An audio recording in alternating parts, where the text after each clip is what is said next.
Bhaskarjyoti B হুঁচৰি দলৰ নাগাৰা নামৰ প্ৰয়াত শিল্পী নিশামণি হালৈৰ কথা আপোনালোক সকলোৰে মনত আছে। কেনেধৰণে এক শোকাবহ দুৰ্ঘটনাত পতিত হৈ প্ৰয়াত শিল্পীগৰাকীয়ে মৃত্যুক আঁকোৱালি ল'বলগীয়া হৈছিলে। আৰু আজি ঠিক পুনৰবাৰ তেনেধৰণৰ এটি ঘটনা সংঘটিত হৈছে, য'ত নেকি মইনা ওৰফে দীপজ্যোতি বৰা মাজুলীৰ এজন উদীয়মান যুৱক মৃত্যুক আঁকোৱালি ল'বলগীয়া হয়। কিন্তু দীপজ্যোতি বৰা ওৰফে মইনাৰ হয়তো সামাজিক মাধ্যমত তেনেধৰণৰ সক্ৰিয় নহয় বাবে মানুহে যি ধৰণে নিশামণি হালৈক সমবেদনা জ্ঞাপন কৰিছিলে, শ্ৰদ্ধাঞ্জলি জ্ঞাপন কৰিছিলে, ঠিক তেনেধৰণে দীপজ্যোতি হালৈক মানুহে সমবেদনা জ্ঞাপন কৰা নাই। মোলৈ 6টামান বজাত ফোন এটা আহিছে, বাইদেউ মাজুলীৰ পৰা ফোন কৰিছে, বোলে তই ঘৰলৈ নামচাই যা বুলি ক'লে। মই নামচালে কেলৈ সুধিলোঁ, ইমান অবান্ততে ফোন এটা মাৰিলে। তাৰ বোলে মইনা এনেকৈ গুৱাহাটী গৈ আছিলে, আহি আছে গাড়ীখন এক্সিডেণ্ট হ'ল। তাৰপৰা মই লগে লগে গাটো ধুই ওলাই আহিছোঁ, জগা বিচাৰিছোঁ। তাৰপৰা মেডিকেলৰ পৰা এজন ঋতু বুলি কোৱা ল'ৰাটোক ফোন কৰিলোঁ, আহি পালোঁহি। এতিয়া অলৰেডি মই ভিতৰত চালোঁ, চাওঁতে যিখিনি ড্ৰেছিং কৰি আছিলে তাত মোৰ ভাগিনটোও চিনি পোৱা নাই। চাওঁতে এতিয়া দেখোন সেইটো মই নহয় বুলি ভাবিছিলোঁ, এতিয়া আহি মহাঘাটে হয় বুলি কৈছে, বা আমাৰ নিজৰ ল'ৰা আহি পালেহি, ল'ৰায়ো হয় বুলি কৈছে। কি নাম তেখেতৰ? দীপজ্যোতি বৰা, এনে আমি মইনা বুলি মাতোঁ। মাজুলীত ঘৰ? মাজুলী গড়। নমস্কাৰ, মই শংকৰ। গুৱাহাটীৰ পৰা মাজুলী অভিমুখে যাত্ৰা নামৰ বাছখনত যাত্ৰা কৰিছিলে মইনা ওৰফে দীপজ্যোতি বৰা। দীপজ্যোতি বৰা মাজুলীৰ এজন উদীয়মান যুৱক, আৰু ঘৰত সকলোৱে মৰমতে, পৰিয়ালৰ আত্মীয় স্বজন লগতে গাঁওবাসীয়ে মৰমতে দীপজ্যোতি বৰাক মইনা বুলি মাতিছিলে।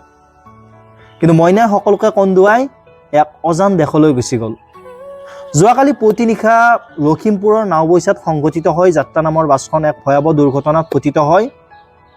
ইয়াত ৪৫ গৰাকীতকৈ অধিক যাত্ৰী আহত হয়, আৰু এই যাত্ৰীসকলৰ ভিতৰত অতিকৈ দুৰ্ভাগ্যজনকভাৱে দীপজ্যোতি বৰা ওৰফে মইনা নামৰ এই উদীয়মান যুৱকগৰাকীয়ে মৃত্যুক আঁকোৱালি ল'বলগীয়া হয়। দীপজ্যোতি বৰা পৰিয়ালৰ সকলোৰে মৰমত আছিলে। পিতৃ মাতৃৰ সপোন পূৰ কৰিবলৈ কৰ্মসূত্ৰে গুৱাহাটীত আছিলে। পিতৃ মাতৃলৈ মনত পৰিছিলে তাৰ, আৰু এক বহুত আশা লৈ কিনে পিতৃ মাতৃক চাব, গাঁওখন চাব, গাঁৱৰ মানুহসকলক লগ কৰিব, এক বিৰাট এটা আশা লৈ কিনে গুৱাহাটীৰ পৰা মাজুলী অভিমুখে যাত্ৰা আৰম্ভ কৰিছিলে। কিন্তু কোনে জানে, নিয়তিয়ে যেন কিবা বেলেগ এটাহে লিখি থৈ দিছে। পুৱতি নিশা মাজুলী নাওবৈচাত সেই শোকাবহ দুৰ্ঘটনাটোত প্ৰাণ হেৰুৱাই দীপজ্যোতি বৰাই। আৰু এই ঘটনাটোৱে এতিয়া সমগ্ৰ অঞ্চলটোতে এক শোকাকুল পৰিৱেশে বিৰাজ কৰিছে এই ঘটনাটো হোৱাৰ পাছৰে পৰা, আৰু পৰিয়ালৰ মাজত এতিয়া কেৱল মাথো কান্দোনৰ ৰোল। আমি আশা ৰাখিছোঁ যে দীপজ্যোতি বৰা য'তেই থাকে শান্তিৰে থাকে। আৰু এটা কথা ঠিক যে নিশামণি হালৈ আমাৰ অসমীয়া জাতিটোৰ বাবে, আমাৰ সমাজখনৰ বাবে যিমান ক্ষতি, দুৰ্ঘটনাত পতিত হৈ মৃত্যুক আঁকোৱালি লোৱা দীপজ্যোতি বৰাও কিন্তু আমাৰ সমাজখনৰ বাবে সিমানেই ক্ষতি।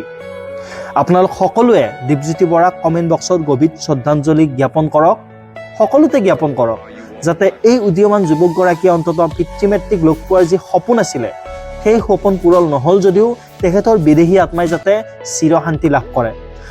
আৰু সকলোৱে লাইকত চেটৰ ইমজি এটা দি দিব, আপোনালোকে দুখৰ ইমজি এটা।